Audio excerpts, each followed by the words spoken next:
Guys, welcome to my channel study and lifestyle. कैसे हैं आप सभी। तो आज हम एक बार क्विक रिवीजन कर लेते हैं BEGAE 182 इंग्लिश कम्युनिकेशन स्किल्स। ठीक है, तो इसमें कुछ ही मेन टॉपिक है और ये वैसे भी 50 मार्क्स का है। तो ये पेपर बहुत इजी आएगा आपके लिए लेटर और रीडिंग वही आएगा जो आपने पहले से पढ़ा हुआ है और जो आपको पहले से पता है। ठीक है, तो हम जो टॉपिक देख लेते हैं वो आपको जो अच्छे से पढ़ने हैं। Barriers to communication. ठीक है, एक तो आपका ये वाला टॉपिक है। अब इसमें एक बात ये है कि अगर आपका ये 5 मार्क्स का या 10 मार्क्स का आता है तो आप इसमें ये वाला बैरियर्स टू कम्युनिकेशन लिखेंगे। लेकिन अगर आपका वही 10 से ज़्यादा मार्क्स का आता है या आपको लगता है कि 10 मार्क्स में ये कम है तो ब्लॉक 2 में ना आपको बैरियर्स टू कम्युनिकेशन पूरा ब्रीफली एक्सप्लेन किया हुआ है, वो आप देख सकते हैं। अगर आपका कम मार्क्स का है तो आप इट्स ओके, आप ये वाला लिख सकते हैं। लेकिन अगर आपका वो ज़्यादा मार्क्स का है तो आप वो वाला लिखिए, उसमें आपको अच्छे मार्क्स मिलेंगे क्योंकि उसमें पॉइंट्स आपके पूरे डिटेल में समझाए हुए हैं। ठीक है, एक तो आपका ये वाला क्वेश्चन है, मतलब ये वाला टॉपिक है characteristics and conventions of conversation. इसमें बताया हुआ है कि किस तरह से दो लोग आते हैं जब कन्वर्सेशन होता है, क्या क्या उसमें जो एलिमेंट्स हैं वो जोड़े जाते हैं, क्या उसमें चीज़ें शामिल होती हैं। तो वो इसमें बताया हुआ है कि क्या क्या इसमें चीज़ें यूज़ होती है कन्वर्सेशन में। देन यूनिट 2 में आपका कुछ मेन ज़्यादा नहीं है, आप इसको एक बार रीड कर लीजिए बस, उसके बाद इसमें कुछ लर्न करने का या ध्यान देने का कुछ भी नहीं है। Then we have verbal communication, oral and written modes. ठीक है, इसमें आपका ये पूरा दिया हुआ है कि किस तरह से एक वर्बल कम्युनिकेशन एग्जीक्यूट होती है, किस तरह से उसमें रिटर्न। वर्बल कम्युनिकेशन मतलब जो हम बोलते हैं, जो हम लिखते हैं, वो वर्बली कम्युनिकेशन होती है। ठीक है, अब इसमें इसके बाद जो टॉपिक है वो है नॉन वर्बल कम्युनिकेशन। तो आपको इन दोनों से दोनों में मतलब दोनों को अच्छे से करना है। ठीक है, आपको ऐसे आ सकता है कि एक्सप्लेन वर्बल कम्युनिकेशन और एक्सप्लेन नॉन वर्बल कम्युनिकेशन, लेकिन नॉन वर्बल कम्युनिकेशन ज़्यादा मेनली पूछा जाता है। और ऐसे भी आ सकता है कि differentiate between verbal and non verbal communication. तो ये सारी टाइप्स होते हैं, किस तरह से ये क्वेश्चंस आ सकते हैं। ठीक है, ये है barriers to communication that I am talking about earlier, कि इसमें आपको पूरा डिटेल में समझाया हुआ है कि किस तरह से कौन कौन से बैरियर्स होते हैं कम्युनिकेशन में। ठीक है, अगर ज़्यादा मार्क्स का आता है तो आपको यहाँ से लिखना है, लेकिन अगर 5 to 6 7 मार्क्स का आता है तो आपको वहाँ से लिखना है। Okay, now we are starting block 2, small talk. तो इसमें आपको बताया हुआ है कि किस तरह से आप वेदर के बारे में, किस तरह से फूड के बारे में, किस तरह से आप अलग अलग सिचुएशंस में स्मॉल टॉक कर सकते हैं। ठीक है, इस पूरी यूनिट में कुछ ऐसा कुछ लर्न करने को नहीं है, तो आप पूरी यूनिट सिंपली रीड कर लीजिए। ये पूरी जो बुक है ना, इसमें आपको सब वही है जो आपको पहले से आता है, बट आपको बस अपने जो आपको नॉलेज है वो पॉलिश करनी है और वो आपको इस बुक से पढ़ने से हो जाएगी। ठीक है, तो एक बार ये बुक अच्छे से थ्रूली रीड कर लेना, तो आपको अच्छे से मतलब एग्जाम में कोई प्रॉब्लम नहीं होगी। और जो प्रीवियस ईयर क्वेश्चन पेपर है जिसकी वीडियो मैं आपको डिस्क्रिप्शन में लिंक दे दूंगी, ठीक है, वो देख लें। तो इसको आप कर लें और वो देख लें तो आपके काफ़ी अच्छे मार्क्स आ जाएंगे। देन गाइज, ये ना बहुत छोटी सी यूनिट है, इसमें कुछ भी नहीं है। आपको इंक्वायरीज, पर्सनल इंक्वायरीज, तो आपको इसमें बताया हुआ है कि अगर फ़ोन आता है तो किस मैनर में, किस एटीट्यूड में आपको अलग अलग सिचुएशन में बात करनी है। तो इसमें आपको सिर्फ ये टॉपिक, जो यूनिट है, इसको आपको रीड करना है। नाउ जो यूनिट 3 है, इसमें आपका आता है ग्रुप डिस्कशन। तो इसमें आपके कैसे क्वेश्चन बनते हैं, ऐसे कि आपको एक टॉपिक दे दिया जाएगा, उसमें आपको बोलेंगे कि इस टॉपिक पे ग्रुप डिस्कशन लिखिए। तो आपको उसका स्ट्रक्चर पता होना चाहिए कि किस तरह से आप एक ग्रुप डिस्कशन को लिखते हैं। ठीक है, तो उसमें वही बताया हुआ है। इसमें जो पूरी यूनिट में मेन आपका यही है। तो हम देखते हैं ग्रुप डिस्कशन सी, ये रहा ग्रुप डिस्कशन। ठीक है, इसमें आपको सारा बताया हुआ है कि किस तरह से आप एक ग्रुप डिस्कशन लिखेंगे। देन आपको बताया हुआ है यहाँ पे group discussion in an organisation और classroom, group discussion in interview.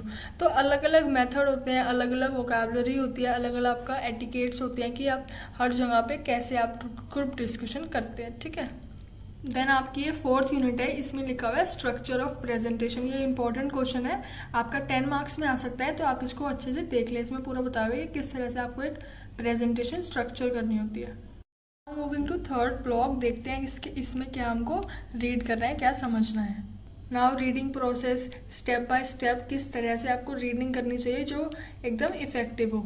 ऐसा नहीं कि कुछ कुछ रीड कर रहे हैं और वो हमें समझ नहीं आ रहा, तो वो रीडिंग नहीं होती। रीडिंग मतलब आप जो भी पढ़ रहे हैं आपको समझ में आए, तो किस तरह से वो स्टेप बाय स्टेप हमको करनी है।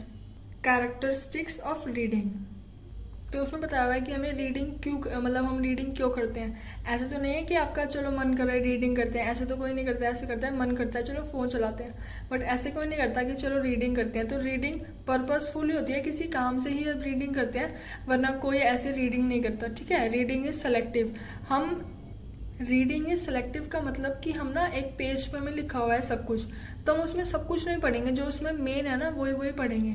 अब यहाँ पे जैसे हम बुक जैसे रीडिंग करते हैं बुक में, तो ये भी सेलेक्टिव ही है, हम पूरी बुक थोड़ी पढ़ रहे हैं। हम जो इसमें मेन है, जो हमको पेपर में काम आएगा वही पढ़ रहे हैं, जो एक्स्ट्रा है उसको हम लीव कर रहे हैं। ठीक है, तो इसलिए रीडिंग इज सेलेक्टिव होती है, वो हम सेलेक्टिव टॉपिक्स ही पढ़ रहे हैं। रीडिंग स्पीड वेरीज, तो अब इसमें रीडिंग स्पीड वेरीज का मतलब ये है कि एक बच्चा है वो बहुत जल्दी रीडिंग कर लेता है, एक बच्चा है जो थोड़ा समझ के धीरे रीडिंग करता है, तो सबकी रीडिंग एक जैसी नहीं होती।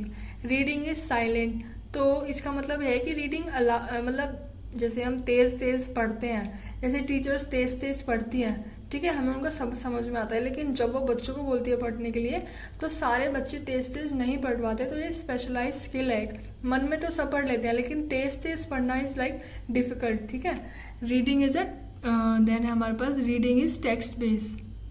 इसका मतलब ये है कि हम सिंपली रीडिंग कर रहे हैं तो हम उसमें रीडिंग नहीं कर रहे हैं, हम उसमें रीडिंग करते हैं तो अपने दिमाग में बोलते हैं ना ये क्यों लिखा हुआ है, इसका क्या मतलब हुआ, यहाँ पे ऐसे क्यों लिखा हुआ है, तो ये सब हम देखते हैं। ठीक है, और इसमें सारी जो आपकी टॉपिक्स हैं ये आप देख लेना। ठीक है, then we have content words and function words. Content words कौन से, जिनमें अंडरलाइन हो रखी है, और फंक्शन वर्ड्स जिनमें अंडरलाइन नहीं रखी। तो कंटेंट वर्ड्स में सारे हमारे आ जाते हैं वर्ब्स, एडजेक्टिव्स, नाउन्स, एडवर्ब्स। ठीक है, और जो ये हमारे होते हैं फंक्शन वर्ड्स, इसमें हमारी जो ग्रामर वाली चीज़ें होती हैं वो आती हैं। देन यहाँ पे ना हमको डेफिनेशंस दे रखी है, होमोनीम्स क्या होते हैं, इसके एग्जाम्पल, एंड देन होमोफोन्स क्या होते हैं, इनके एग्जाम्पल, होमोग्राफ्स क्या होते हैं। तो छोटी छोटी जो आपको डेफिनेशंस दे रखी हैं ये आप इसमें याद कर लें। ओके, और आपको इसमें ये भी दे रखी है एक्टिविटी, तो आप ये भी कर सकते हैं। देन यहाँ पे देखिए हाइपोनीम्स दिया हुआ है, सुपर ऑर्डिनेट और हाइपोनीम्स, जो ये भी मतलब जो भी आपको डेफिनेशन दी है ना छोटी छोटी, तो आप इनको याद कर लें, एज इन शॉर्ट नोट में ये आ सकती हैं। Then methods of writing, and यहाँ पे ना आपको ये द इशू ट्री लिखा हुआ है, इसमें आपको बताया हुआ है कि किस तरह से आप राइटिंग कर सकते हैं, कि आप पहले लिखेंगे व्हेन एंड वेयर, कहाँ, फिर उसकी धीरे धीरे करके सारी उसकी डिटेल्स आप दिखाएंगे। देन है राइटिंग द थीसिस स्टेटमेंट। अब इसमें आपको ना ये पूरा एज इन रीड नहीं करना है या फिर याद नहीं करना है, आपको बस इसमें फॉर्मेट याद करना है, और जो एग्जाम में आपको वो जो टॉपिक देंगे, क्योंकि ये टॉपिक नहीं आएगा एग्जाम में, वो अलग टॉपिक देंगे, तो उसमें आपको वो लिखना है, तो आपको सिर्फ इसमें फॉर्मेट याद करने हैं। देन अगेन यहाँ पे इसके नीचे राइटिंग अ पैराग्राफ, अगेन इसमें आपको बस देखना है कि कैसे उसको स्ट्रक्चर करते हैं, लिखना आपको वो खुद से ही है, इसमें आपको कुछ याद करने के लिए नहीं है, बस आप इसको रीड करिए और देखिए कि कैसे लिखते हैं। इसमें फॉर एग्जाम्पल दिया हुआ है, ये एग्जाम्पल आप देख लेना। देन यूनिट 4 है, इस यूनिट 4 को आपको पढ़ने की ज़रूरत नहीं है, सिंपल आप लेटर का फॉर्मेट याद करिए और उसको पढ़ के जाइए। अगर एग्जाम में ऐसे नहीं आएगा कि लेटर कैसे लिखते हैं, सिर्फ सिंपली आएगा कि आपको टॉपिक दिया है उसके ऊपर आपको लेटर लिखना है, तो आप इसको एक बार रीड कर सकते हैं कि आपको पता चल जाए कि लेटर कैसे लिखते हैं। ठीक है, अब पर्सनल एंड फ्रेंडली स्टाइल में या फिर इम्पर्सनल एंड इनडायरेक्ट स्टाइल में, और अवॉइड ओवर यूज फ्रेजेस, एक ही चीज़ को बार बार नहीं लिखना, और मेक योर जेंडर न्यूट्रल, किस तरह से आप एक ऐसा लेटर लिख सकते हैं जो ना ही फीमेल को डायरेक्ट हो और ना ही मेल को, जो कि आप एक जेंडर न्यूट्रल हो, जो आप किसी को भी पढ़े वो पढ़ सकता है। ओके, तो ये थी हमारे आज के इंपॉर्टेंट टॉपिक्स। ठीक है guys, all the best for your exams, like share and subscribe my channel, bye.